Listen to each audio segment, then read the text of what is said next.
Question 1 is a main point question.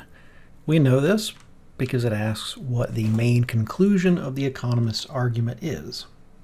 On a main point question, our job is to break the argument down and find its conclusion.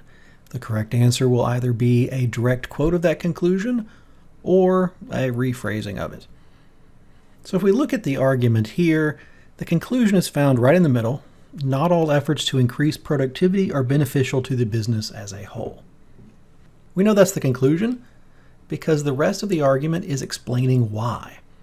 So the first sentence sets up the little scenario we're talking about, something that's true of all businesses.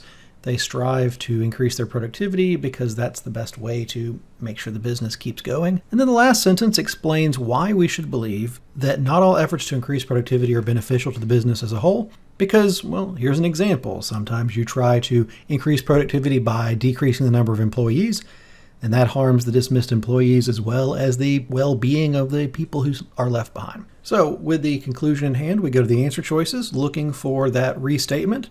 Answer choice A, if an action taken to secure the survival of a business fails to enhance the welfare of the business's employees, that action cannot be good for the business as a whole. Now, that's not something that the argument ever said at any point. There's no equivalent of that above, so that can't be the conclusion because the conclusion of an argument is always directly stated. Answer choice B, some measures taken by a business to increase productivity fail to be beneficial to the business as a whole. Now, this is our conclusion. It's just a slight rephrasing of the conclusion, taking not all are good and changing it to some are bad. So B's our answer. Let's briefly see why the others aren't. Answer choice C, only if the employees of a business are also its owners. Well, the argument never said anything about the employees being the owners, so this can't be the conclusion. D, there's no business that does not make efforts to increase its productivity. That was the first half of that setup in the beginning. Evidence and not conclusion.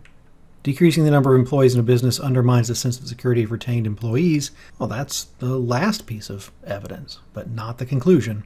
So the answer is answer choice B.